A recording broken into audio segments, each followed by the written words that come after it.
बच्चादेखि नै सुन्दै आएको चार आर्य सत्य फोर नोबल ट्रुथ मैले पनि स्कुल लेभलदेखि नै बुद्धप्रति प्रेम अनि पूर्वजन्मको होला। स्कुलदेखि नै बुद्धको फोटो राख्थेँ, बुद्धलाई पढ्दै आएको। बुद्धका यो चार आर्य सत्य पनि हजारौँचोटि पढ्या होला, तर यसको मर्म मैले नै बुझेको थिएन। अरूलाई म के भनौँ, मैले नै बुझेको थिएन। 50 वर्षदेखि ओशोलाई सुनिराखेको छु, ध्यान गरिराखेको छु र ओशोलाई ध्यान जोड्नुभन्दा अगाडि पनि म 10 वर्षदेखि ध्यान गरिराखेको थिएँ अरू गुरुहरूको।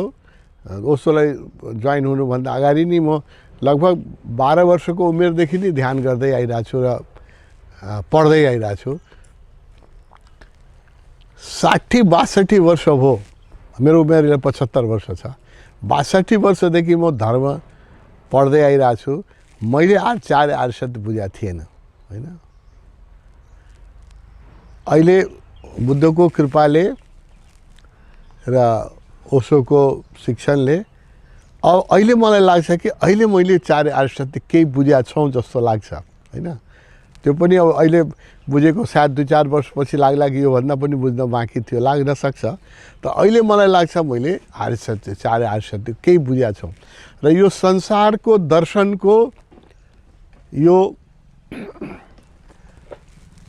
बीज मन्त्र हो।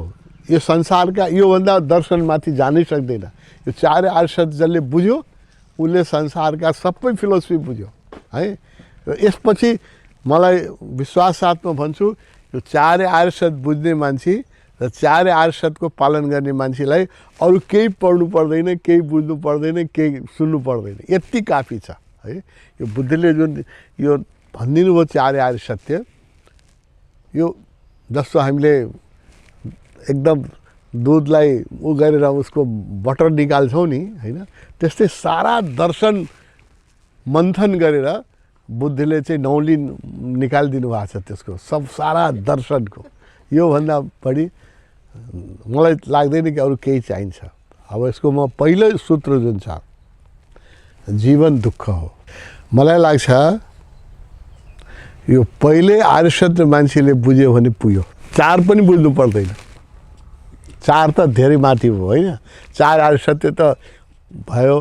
पहिलो आर्य सत्य जुन छ नि, कति सूत्रवत बुद्धले राखिदिनु भएको छ, जीवन दुःख हो, होइन। यो पहिलो आर्य सत्य यति मान्छेले बुझ्यो भने त्यो धार्मिक हुन्छ र पहिलो आर्य सत्य जसले बुझ्यो त्यसले निर्वाण प्राप्त गर्छ म भन्छु, गर्छ त्यसले, छोड्दैन, होइन। तर दुःख के हो भने हामी बुझ्दैनौँ, बुझ्दै पढ्छौँ, सुन्छौँ। यसको बुद्धले जुन गहिराइबाट भन्नुभएको छ, मलाई त के लाग्यो भने यसपालि म 8 दिन लुम्बिनीमा बस्न पाएँ बुद्धको कृपाले। मेरो पुण्यले यस्तो ठाउँमा बस्न पाउनलाई पनि धेरै पुण्य चाहिन्छ, धेरै कृपा चाहिन्छ, होइन। 8 दिन मैले बस्न पाएँ। म बुद्धलाई धेरै धन्यवाद दिन्छु, उहाँको कृपाले बस्न पाएँ यहाँ। यो 8 दिन मैले यसमा मनन गरेँ, राम्रोसँग बुझेँ। यसपालि 8 दिनको प्रवासमा मेरो बसाइको सबभन्दा ठुलो प्रसाद मैले बुद्धबाट के पाएँ भने उहाँको जुन पहिलो आर्य सत्य हो, जीवन दुःख हो, होइन। शब्द त एकदम सानो छ, लाइफ इज ए मिजरी, होइन, कति सानो छ। तर यसको बुद्धले का अनेक जन्मको तपस्याको उहाँको अनुभव हो। यो एक जन्मको होइन। बुद्धले त जातक कथामा भन्नुभएको छ नि, कति जन्मदेखि खोजेको, एक जन्मदेखि मेरो गुरुले पनि भन्नुभयो सैकडौँ जन्मदेखि सत्य। यो बुद्धको सैकडौँ जन्मको खोजको, होइन, प्यासको, तपस्याको प्रसाद हो एउटा मङ्गल वाक्य, जीवन दुःख हो। यो हामीले बुझ्यो भने जसले बुझ्यो म भन्छु उसको दुःख दूर हुन्छ, ऊ दुःखबाट पार हुन्छ। यो एउटा आर्य सत्य, यो सबैलाई म भन्दैछु। त मित्रहरू, यो आर्य एक शब्द जसले बुझ्यो कि जीवन दुःख हो, ऊ दुःखबाट पार हुन्छ, उसको जीवनमा दुःख रहँदैन, हैन। तर यो बुझ्नु अलिकति गहिरो रूपमा बुझ्नुपर्छ, शब्दले बुझेर हुँदैन, गहिरो रूपले। जसले जीवन दुख्यो कि जीवन दुःख हो, ऊ निर्वाण प्राप्त गर्छ, उसले निर्वाण प्राप्त नगरी छोड्दैन। मैले यसपालि 8 दिन यहाँ बस्दाखेरि मेरो 8 दिनको उपलब्धि के हो भने मैले राम्रोसँग बुद्ध साहित्य अध्ययन गरेँ र यो कुरा बुद्धले बार किन भन्नुहुन्छ जीवन दुःख हो, खुब मनन गरेँ र मलाई अन्तर्दृष्टि भयो यसपालि। यसको जुन गहिरो अर्थ हो, अब म अलिकति बताउने कोसिस गर्छु, तर यो शब्दले बताउन सकिँदैन, आफ्नै अनुभव नभइकन कसैले बुझ्दैन, हैन। मैले जति मभन्दा ठुला विद्वानले पनि यो 4 आर्य सत्यमाथि 4 वर्ष प्रवचन दिए पनि मान्छेले बुझ्दैन, हैन। एउटै सूत्र जीवन दुःख हो, यसमाथि कसैले 1 वर्ष बोल्यो भने पनि हामी बुझ्दैनौँ। हामी आफ्नै अनुभवले, जीवनको अनुभवले मात्रै बुझ्छौँ, हैन। मैले जीवनमा अनुभव गरेँ, हैन, दुःखको अनुभव गरेको छु। अनेकचोटि दुःखको यस्तो पीडामा गुज्रेको छु दुःखको कि बुद्धको देशना नभएको भए, मेरो गुरुको कृपा नभएको भए सायद म आत्महत्या गर्थेँ। यस्तो दुःखको कगारमा, दुःखको यस्तो शिखरमा पुगेको कि जीवनमा आशाको कुनै किरणै थिएन, हैन। उहाँहरूले मेरो गुरु भन्नुभयो आशाको किरण, उसो नभए त म बाँच्नै थिएन। त्यस कारण म राम्रोसँग भन्न सक्छु तपाईँलाई, राम्रोसँग अहिले बुझाएको छु। पहिलो आर्य सत्य बुझौँ, चारौँ आर्य सत्य आफै प्रकट हुन्छ। जीवनमा जताबाट पनि हिँड्नुहोस् तपाईँ, अन्तमा तपाईँ दुःखमा पुग्नुहुन्छ। चाहे दायाँ हिँड्नुहोस्, चाहे बायाँ हिँड्नुहोस्, चाहे धन कमाउनुहोस्, चाहे मान कमाउनुहोस्, चाहे पद कमाउनुहोस्, होटल खोल्नुहोस्, तपाईँ डिस्को खोल्नुहोस्, जे गर्नुहोस्, म लेखिदिन्छु, अन्तिम परिणाम तपाईँ जुन पाउनुहुन्छ त्यसको नाम हो दुःख। साधना बाहेक, र साधना पनि सामान्य साधनाले होइन। साधना त यहाँ कति भिक्षुले गइराखेका छन्, हैन। बुद्ध भिक्षुले कसको अनुहारमा तेज देख्नुहुन्छ, कसको अनुहारमा ज्ञान देख्नुहुन्छ।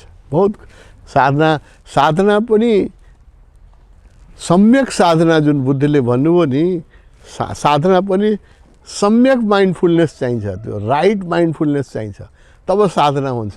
त्यो चिबर वस्त्र लगाएर बुद्ध वचन बनेर बुद्धम शरणम गच्छामीको पाठ अरूलाई गराएर त्यसलाई म साधना भन्दिनँ, हैन। साधनाको अर्थ हो कि हामी निर्वाण प्राप्त गरेँ कि गरेन। यदि हामी निर्वाण प्राप्त गऱ्यौँ भने हाम्रो साधना सही थियो, सही साधना। निर्वाण पथमा हामी अगाडि बढिराखेका छ कि छैन, निर्वाणको नजिक आइराखेका छ कि छैन। निर्वाणको नजिक आइराखेका छौँ भने हाम्रो साधना ठिक चलिरहेछ। निर्वाणको नजिक आइराखेका छैन भने जति रिचुअल गरे पनि, जति पाठ गरे पनि, 500 वर्ष पाठ गरे पनि केही हुनेवाला छैन। त्यो साधना पनि निष्फल हुन्छ भन्ने मलाई लागिरहेछ। त्यस कारणले सबभन्दा बुद्धले मात्रै होइन, हरेक व्यक्तिले बुझ्नुपर्ने, बुद्धले बडो जातक कथामा उहाँले आफ्ना अनेक जन्मका अनुभवहरू राख्नु भएको छ। अनेक जन्मदेखि सत्य खोजेको, यो जन्म मात्रै खोजे होइन, अनेक जन्मबाट। एक जन्ममा यो सत्य भेट्दै पनि भेट्दैन। तपाईँ हामीले पनि यही जन्मबाट खोजे होइन, तपाईँ हामीमध्ये धेरै मान्छे अनेक जन्मदेखि खोजिराखेका छौँ। सायद हामीले कुनै न कुनै जन्ममा बुद्धको मार्गमा साधना गरे होला, कुनै न कुनै बुद्ध सङ्घमा बस्या होला, तब हामी यहाँ सँगै बसिरहेछौँ लुम्बिनीमा। यसरी कुनै कुरा अकारण हुँदैन, सबैको कारण हुन्छ। हामी यसरी भेला हुने पनि कारण छ, हैन। हामीले जरुर कहीँ न कहीँ साधना, बुद्धले भन्नुभयो मैले अनेक जन्ममा, कुनै जन्ममा राजा हुनुभयो, कुनै जन्ममा ब्राह्मण हुनुभयो, कुनै जन्ममा बाँदर हुनुभयो, कुनै जन्ममा मृग हुनुभयो, अनेक जन्ममा हैन। हेर्नुहोस् बुद्धले कसरी बुद्ध हुनु आफै भन्नुभएको छ जातक कथामा। एक जन्ममा कस्तो भयो भने जङ्गलमा आगो लाग्यो, बुद्ध हात्ती हुनुहुन्थ्यो अनि बुद्धले आगो लाग्यो भाग्नु पर्यो। हात्तीहरू के हुन्छ जेनरली भने कहिलेकाहीँ आराम गर्नलाई 3 खुट्टामा उभिया हुन्छ, एउटा खुट्टा उठाएको हुन्छ हैन। बुद्धको पनि 3 खुट्टामा उभ्नु भएको थियो, 1 खुट्टा उठाउनु भएको थियो। त्यो खुट्टा टेक्न खोज्नु के देख्नुहुन्छ भने उहाँले जहाँ खुट्टा राख्ने ठाउँमा खाल्टो छ त्यहाँ एउटा चाहिँ खरायो मस्त सुतिरहेछ खाल्टोमा। उसलाई जङ्गलमा आग लागेको थाहै छैन, चिसोमा मस्त सुतिरहेछ। अब बुद्धले हेर्नुभयो म यदि खुट्टा टेकेँ भने यो खरायो मर्छ हैन। अब नटेकौँ भने आगो बढ्दै आइरहेछ। धेरै बेरसम्म त उहाँले टेक्नु भएन, त्यो चाहिँ खुट्टा उभाइ नै राख्नुभयो किनभने खरायो मर्छ। करुणा जन्मभयो, यो जनावरको मृत्यु यसरी त मेरो हातबाट हुनु भएन। करुणाको जन्म भयो, भित्र करुणा जाग्यो। करुणा पनि सधैँ जाग्दैन, त्यो पनि बरु पुण्य क्षणमा जाग्छ करुणा। आगो बढ्दै आइरहेछ, आफै पोलिन्छ, के गर्ने हो भने मनमा द्वन्द्व आयो। अब मनको मारले त के भन्छ भने आफ्नो जीवन बचाऊ, सबभन्दा पहिलो धर्म के हो आफ्नो रक्षा गर, आफू भाग।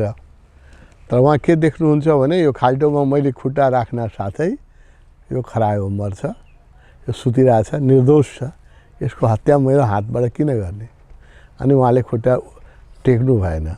अनि त्यो खुट्टा नटेकेपछि आगो बढ्दै आयो र त्यो आगोमा चाहिँ उहाँको बुद्धको हात्ती हुनुहुन्थ्यो, पुच्छेर चल्यो हैन। अब खरायो त खाल्टोमा छ, उसलाई थाहा छैन, ऊ त खाल्टोमा छ, उसलाई त शीतल छ त्यहाँ। बुद्धको शरीर जल्न थाल्यो, तब पनि बुद्धले टेक्नु भएन, उसलाई बचाउनु। आफू जलेर पनि त्यो खरायोलाई मार्नु भएन। अनि बुद्धले के भन्नु भने त्यही जन्म म त हात्ती थिएँ, मान्छेको योनिमा पनि प्राप्त गरेको थिएँ, पशु योनिमा थिएँ, तर त्यो करुणाको जन्म भयो त्यसैले मेरो बुद्ध बन्ने त्यही जन्म निश्चित भयो। त्यही जन्म हात्ती जुन जन्म हुन्थ्यो, किनभने आफ्नो जीवन दियो यसले, एउटा खरायोलाई मारेन। कत्रो ठुलो करुणाको जन्म भयो। त्यही करुणाको पुण्यले चाहिँ म आज बुद्ध बने भनेर भन्नुभयो उहाँले हैन। एक जन्मको पुण्यले हुँदैन, अनेक जन्मको पुण्य चाहिन्छ। अब त्यस्तो पुण्य थियो उहाँको, त्यस्तो तब त बुद्ध एक त इन्लाइटेन हुनु नै गाह्रो छ, निर्वाण प्राप्त गर्नु नै गाह्रो छ, धेरै गाह्रो छ, अति कठिन छ। लाखौँ भिक्षु छन्, लाखौँ ओशो सन्यासी छन्, निर्वाण कति प्राप्त गर्छन्, औँलामा गर्न सकिन्छ। त्यो लाखौँमा 100ले पायो भने पनि ठुलो 100ले पाइँदैन, अति अनेक जन्म भेष लगाएर के हुन्छ हैन, के पनि हुँदैन। निर्वाण प्राप्त गर्नलाई बहुत अन्डरस्ट्यान्डिङ चाहिन्छ, यस्तै करुणा चाहिन्छ। जो बुद्धले भन्नुभयो यस्तै करुणा चाहिन्छ। र त्यो करुणाको जन्म हो र त्यसले उहाँ बुद्ध बन्नुभयो। र बुद्ध भनेको साधारण इन्लाइटेन होइन, इन्लाइटेन हुनु नै कठिन छ। निर्वाण प्राप्त गर्नु दुष्कर कार्य हो। संसारमा करोडमा 1ले प्राप्त गर्छ कि करोडमा पनि 1 गर्दैन, मलाई थाहा छैन। किनकि करोडमा 1 गऱ्यो भने पनि 7 अरबमा त 700ले गर्नुपर्ने नि, 700 निर्वाण प्राप्त कहाँ छ व्यक्ति। त्यो करोडमा पनि नप्राप्त गर्ने चिज हो यो हैन, यस्तो चिज हो निर्वाण। तो निर्वाणको पथमा पनि बुद्ध हुनु भनेको दुर्लभ घटना हो हैन। बुद्ध जस्तो निर्वाण कसैको भएन, जसले निर्वाण मात्रै प्राप्त गर्नु भएन, आफ्नै जीवनकालमा आफ्ना वरिपरिका सैकौँ मान्छेलाई निर्वाण प्राप्त गराइदियो। यो पृथ्वीमा कहिले भएकै थिएन, न कसैले गरेका थिएन। न यो कृष्णले गर्नुभयो, न रामले गर्नुभयो, बुद्धको अगाडि भएका शिवले नगर्नुभयो, न चाहिँ यो चाहिँ बुद्ध पछिका जिससले गर्न सक्नुभयो, न मोहम्मदले गर्न सक्नुभयो, न रामकृष्णले गर्न सक्नुभयो। यो कसैले यो बुद्धको मात्र हैसियत छ कि उहाँको जीवनकालमा उहाँकै भिक्षुहरूमध्ये 500 जना व्यक्ति निर्वाण प्राप्त गरे। यो रेकर्ड हो, वर्ल्ड रेकर्ड हो। यो वर्ल्डमा कसैले गर्न नसकेको हैन। यो विलक्षणता हो बुद्धको हैन। त्यसकारणले त्यो बुद्ध बन्नलाई उहाँले जुन अनेक जन तपस्या गर्नु पर्यो, निर्वाण प्राप्त गर्नलाई सायद त्यति नपर्थ्यो होला। त उहाँको निर्वाण सामान्य निर्वाण होइन, उहाँ त आफै तीर्थ बन्नुभयो। उहाँको नजिक जो आयो उसले निर्वाण प्राप्त गरे हैन। यो दुर्लभ, निर्वाणै दुर्लभ हो उहाँको नजिक आएपछि 7 दिनमै सारीपुत्र निर्वाण प्राप्त गर्नुभयो। 7 दिनको सानिध्यमा निर्वाण प्राप्त गर्नुभयो। जो पञ्चभद्र थिए जो बुद्धसँग तपस्या गरिराखेका थिए, जो बुद्धलाई पछि छोडेर बनारसमा आएर सारनाथमा बुद्धलाई छोडेर आएर बसिराखेका थिए। जब बुद्ध निर्वाण प्राप्त गर्नु, बडो मिठो कथा छ यो हैन। जब बुद्ध निर्वाण प्राप्त गर्नुभयो, अनेक जन्मको दुःख विदा भयो। जो बुद्धले भन्नुभएको छ नि, आचार्य आर्य सत्य जीवन दुःख हो हैन। कसैलाई छोड्दैन यो दुःखले। कसै निर्वाण प्राप्त नगरिकन कसैलाई दुःखले छोड्नेवाला छैन हैन। चाहे त्यो राजा होस्, चाहे चाहिँ ठुलो धनी व्यक्ति होस्, ठुलो विद्वान होस्, ठुलो जोगी होस्, कसैले म दुःख निर्वाण नप्राप्त गरिकन दुःखबाट मुक्त हुन्छु भने कल्पनै नगरौँ। सम्भवै छैन, इम्पोसिबल। निर्वाण प्राप्त नगरिकन दुःखबाट मुक्त हुन सक्दैन। राजाको पनि दुःख हुन्छ, ठुलो धनी व्यक्तिको पनि दुःख हुन्छ।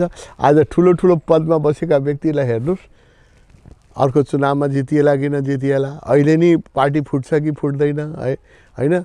धनी व्यक्तिलाई ट्याक्सेस समात्ने हो कि मान्छे चन्दा माग्ने आउने हो कि अपहरणमा पर्ने हो कि हैन।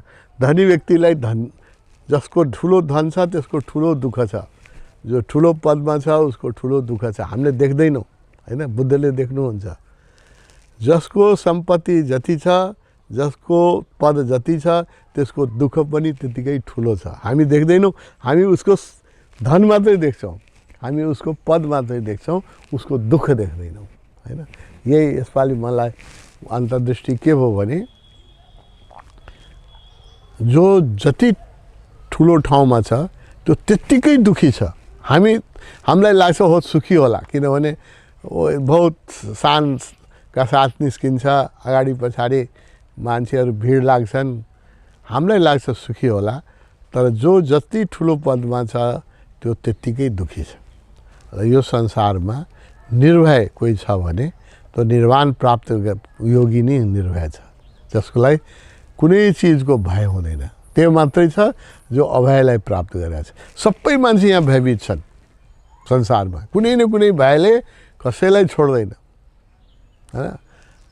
जो ठुलो शक्तिशाली छ उसलाई पनि भय के छ भने मभन्दा शक्तिशाली कोही आइदेला कि, ठुलो विद्वानलाई पनि भय छ कि मभन्दा ठुलो पिएचडी गरेर कोही आइदिन्छ कि, अर्को म एक विषय मात्रै पिएचडी छु, 3 विषयको पिएचडी आइदियो भने म तल्लो पर्छु हैन। सबै व्यक्ति चिन्तामा छन् संसारमा। बुद्धले जुन भन्नुभयो, जीवनमा मनुष्य जीवनमा कोही सुखी छैन जो निर्वाण प्राप्त गरेका छैन। र कसैले यो प्रयास पनि नगरौँ कि म सुखी हौँला, पैसा कमाएर, धन कमाएर, पद कमाएर, मान कमाएर, घर बनाएर, बिहा गरेर, बच्चा हुर्काएर म सुखी होला भन्ने कल्पना नगरौँ। यो कल्पना दुःख ल्याउँछ।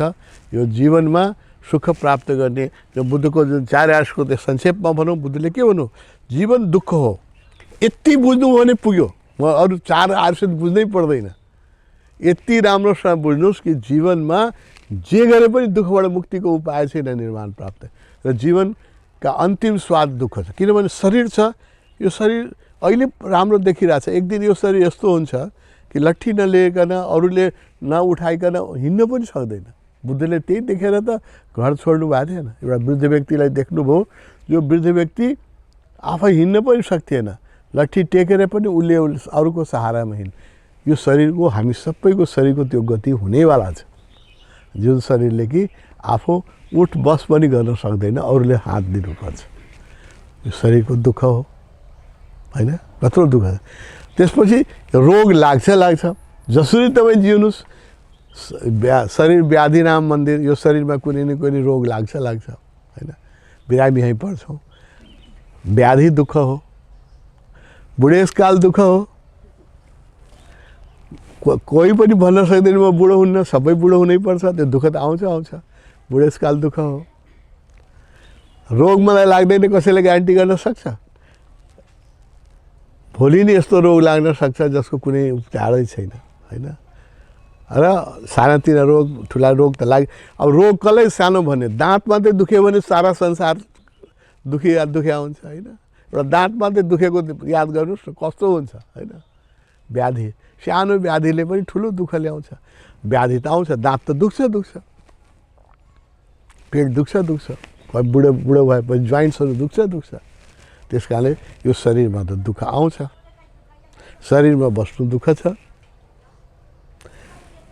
मृत्यु दुःख छ। अब आफ्नै मृत्यु होइन, आफ्नो अगाडि आफ्नो इष्टमित्रको मृत्यु हेर्नुपर्छ। तपाईँले जसलाई प्रेम गर्नुभएको छ, श्रीमती छ, छोरा छ, बाउ छ, आमा छ, त्यो सबै मर्छन् एक दिन होइन। कोही पनि बाँच्दैन र त्यसको मृत्यु देख्नु पनि कत्रो दुःख हो। यो हामीले हेर्नै पर्छ होइन। बाबुआमाको मृत्यु देखेकै छ। कहिलेकाहीँ बाउले जवान छोराको मृत्यु पनि देख्नुपर्छ होइन, छोरीको मृत्यु देख्नुपर्छ। त्यो यो कसैले कोही ग्यारेन्टी दिन सक्दैन। त्यो हेर्नुहोस्, शरीरमा रोग शोक व्याधि लाग्छ, त्यो दुःख हो। रोग शोक व्याधि लाग्यो भने पनि मर्नु त पर्छ, यो शरीर त छोड्नै पर्छ। शरीर छुट्न साथ सबै छुट्छ, त्यो दुःख हो। आफ्ना इष्टमित्र मर्छन्, त्यो दुःख हो। आफूलाई जीवनमा अनेकचोटि अपमान सहनै पर्छ। तपाईँ जसरी जिउनुहोस्, चाहे तपाईँ राजा होस्, राजालाई पनि अपमान सहनुपर्छ। तपाईँ सबभन्दा धनाढ्य व्यक्ति होस्, तपाईँले पनि यो यस्तो व्यक्ति छैन जसलाई संसारमा अनेकचोटि अपमान सहन नपरोस्। अपमान सहन दुःख हो, पीडा हो होइन, विषाद हो। सम्मान पो मिठो लाग्छ, अपमान तर सधैँ त हामी सम्मान पाउन सक्दैनौँ। जसरी जिए पनि जीवनमा अपमान झेल्नै पर्छ। अहिले तपोवनका बस्नेहरू हामीहरू कत्रो अपमान भइरहेछ हेर्नुहोस्। केही गल्ती गरेको छैन, भगवान्कै काम गरिरहेछ, तर अपमान त सहनु त्यो जीवनको स्वभाव हो। यो कसैले दोष देख्नु पर्दैन यसमा। यो जीवनको स्वभाव हो कि जीवनमा जसले मान खोज्छ त्यसको अपमान हुन्छ। अपमान हुन्छ। त्यस कारणले यो राम्रो बुझौँ कि जीवनमा दायाँ हिँडौँ या बायाँ हिँडौँ, उत्तर हिँडौँ या दक्षिण हिँडौँ, जे गरौँ दुःख चाहिँ अन्तिम परिणाम दुःख हुन्छ। अन्तिम परिणाम के हो? शरीरको अन्तिम परिणाम बुढेसकाल हो, बुढेसकाल दुःख छ। अन्तिम परिणाम शरीरमा रोग लाग्छ, रोग दुःख हो। मृत्यु आउँछ, मृत्यु दुःख छन्। आफन्तको मृत्यु हेर्नुपर्छ, त्यो दुःख छ। साथीले धोका दिन्छ, त्यो दुःख छ। जीवनमा अनेकचोटि अपमान सहनुपर्छ, त्यो दुःख हो। दुःखबाट कोही बच्न सकेको छ? राजा बचेको छ? मलाई बताउनुहोस् त। धनी व्यक्ति बचेको छ? अहिले जसलाई तपाईँ धेरै ठुलो पदमा ठुलो सम्मान साथ हिँडेको देख्नुहुन्छ, उनीहरू पनि बिचबिचमा चुनाव हार्दाखेरि कस्तो दुःख हुन्छ। एउटा नेताले चुनाव हार्दाखेरि उसको दुःख तपाईँ कल्पना गर्न सक्नुहुन्न। कत्रो ठुलो अपमान हुन्छ उसको होइन। जो पदमा छ आज भोलि हार्छ होइन। त्यस कारणले यो सबैले चुनावै नहारे पनि उसले जीवनमा अनेक पटक अपमान सहनुपर्छ। आफ्नै पार्टीबाट अपमान सहनुपर्छ, आफ्नै साथीभाइले धोका दिन्छ। ठुला मान्छेले हेर्नुहोस्, आफ्नो छोराको मृत्यु हेर्नु पर्यो। ठुलो व्यक्ति हुनुहुन्छ, ठुलो व्यक्तित्व छ, तर दुःखले त छोडेन नि उहाँलाई पनि। आफ्नै जवान छोराको मृत्यु हेर्नु पर्यो, छोरीको मृत्यु हेर्नु पर्यो। यो हामी सबैले हेर्नुपर्छ।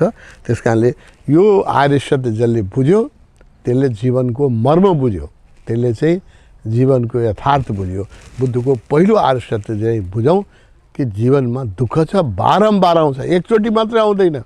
आज आयो भोलि छोड्दैन होइन, फेरि आउँछ, फेरि आउँछ, अन्त समयसम्म आउँछ होइन।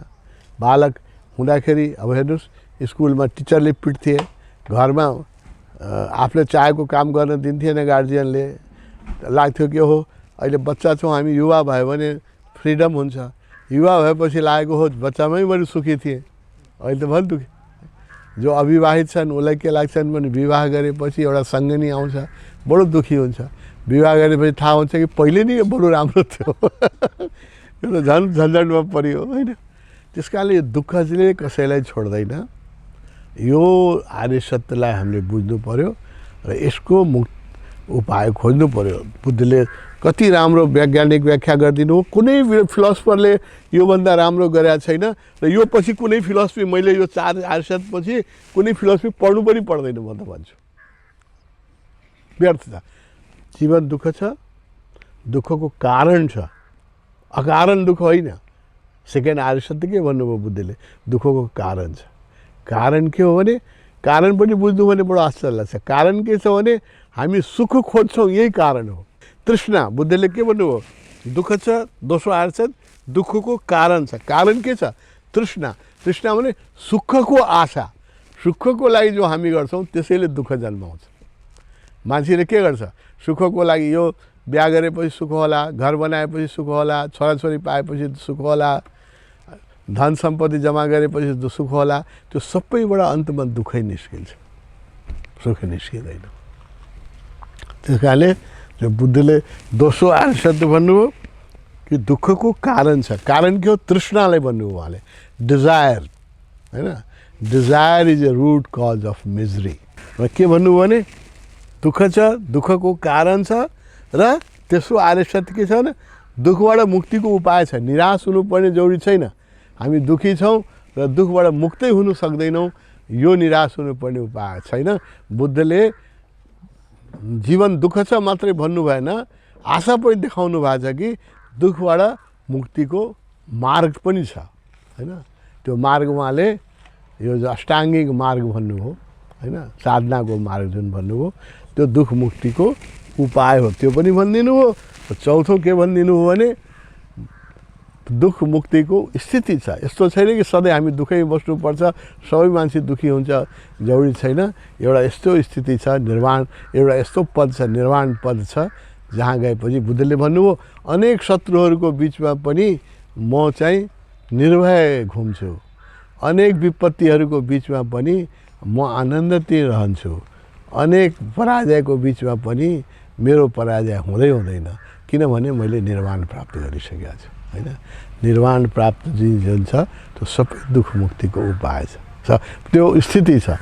चौथो अर्थात पनि बुद्धले भनिदिनु हो कि एउटा यस्तो स्थिति छ जब सबै दुःख विदा हुन्छन्, त्यो स्थितिको नाम उहाँले निर्वाण भन्नुभयो। अब भन्नुहोस् के बाँकी भयो?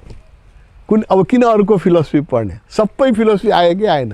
जीवन दुःख छ, दुःखको कारण तृष्णा छ, डिजायर हो, सुखको आशा दुःखको कारण हो, दुःख मुक्तिबाट को उपाय छ, र दुःख मुक्तिको स्थिति छ। मलाई लाग्छ ज्ञानका सारा मन्थन गरेर 4 बीज मन्त्र दिइदिनु भयो बुद्धले। योभन्दा बाहिर ज्ञान पढ्नै पर्दैन, पढ्नै बेकार छ। यो 4वटा पालन गऱ्यो भने पुग्छ। मैले सम्झेको आर्य सत्य।